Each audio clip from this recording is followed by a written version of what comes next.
बिस्मिल्लाहिर्रहमानिर्रहीम। आज हम नज़र डालेंगे इस दर्दनाक वाक़ये पर जब हज़रत लूत अलैहिस्सलाम की कौम ने अपने नबी को जुटलाया और बदकारी में डूब गई। हज़रत लूत अलैहिस्सलाम को अल्लाह ने एक ऐसी बस्ती की तरफ भेजा जहाँ लोग बेहयाई और गुनाहों में आगे बढ़ गए थे। ये लोग मर्दों के साथ मर्दों का मेल रखते थे, एक ऐसा अमल जो दुनिया में किसी ने इससे पहले न किया था। हज़रत लूत अलैहिस्सलाम ने उन्हें नसीहत की कि अल्लाह से डरो और अपनी जिंदगी को पाकीज़ा बनाओ। लेकिन कौम ने मजाक उड़ाया और कहा कि लूत हमें हमारे तरीके से जीने दो, तुम हमारे दुश्मन हो। ये लोग सिर्फ बदकारी में ही नहीं बल्कि मुसाफिरों को लूटने और जुल्म करने में भी बदनाम थे। हज़रत लूत अलैहिस्सलाम दिन रात उन्हें समझाते रहे मगर वो अपनी जिद पर कायम रहे, यहाँ तक कि वो आपको शहर से निकाल देने की धमकियां देने लगे। कुरान में आता है कि वो कहते थे, लूत को और उसके घर वालों को बस्ती से निकाल दो, ये लोग बहुत पाकीज़गी चाहते हैं।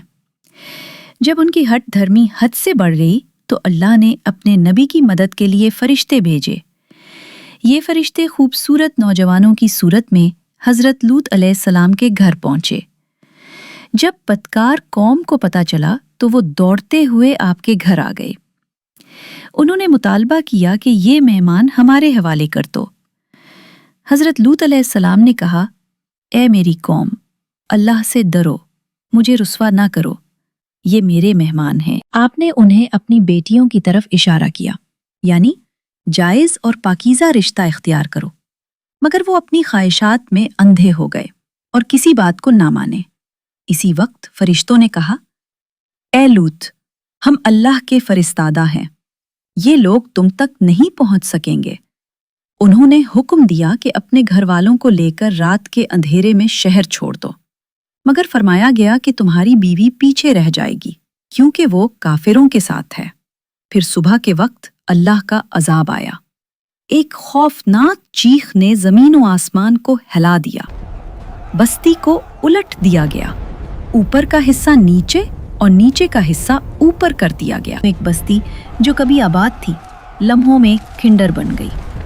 कुरान कहता है, हमने उन पर पत्थरों की बारिश बरसाई, सो देखो जालिमों का अंजाम कैसा हुआ। ये वाकया कयामत तक आने वाली इंसानियत के लिए सबक है कि जो अल्लाह के हुक्म से इनकार करेगा वो कभी कामयाब ना होगा। ये वाकया महज एक पुरानी कहानी नहीं बल्कि इंसानियत के लिए हमेशा के लिए सबक है।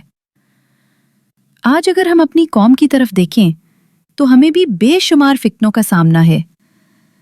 कोई फितना बेहयाई का है, कोई फितना झूठ, धोखा और सूद का है। कहीं रिश्तेदारियां टूट रही हैं, कहीं वालदैन की नाफरमानी आम हो चुकी है। हमारी नौजवान नस्ल इंटरनेट और मीडिया के फितने में फंसकर अल्लाह को भूल रही है।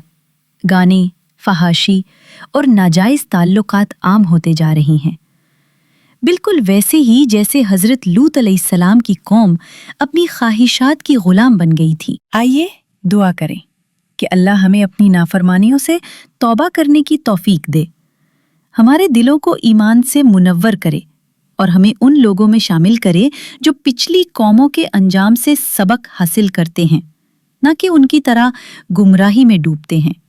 आमीन। अगर आपको हमारी ये वीडियो पसंद आई हो तो हमारे चैनल को ज़रूर सपोर्ट करें, वीडियो को लाइक करें, अपने दोस्तों के साथ शेयर करें और मज़ीद इस्लामी और तारीख़ी वाक़यात सुनने के लिए हमारे चैनल को सब्सक्राइब करें। आपकी एक सब्सक्रिप्शन हमारे लिए हौसला अफजाई है और इसी से हमें मज़ीद अच्छा मवाद बनाने की ताकत मिलती है। जज़ाकुमुल्लाह खैरन।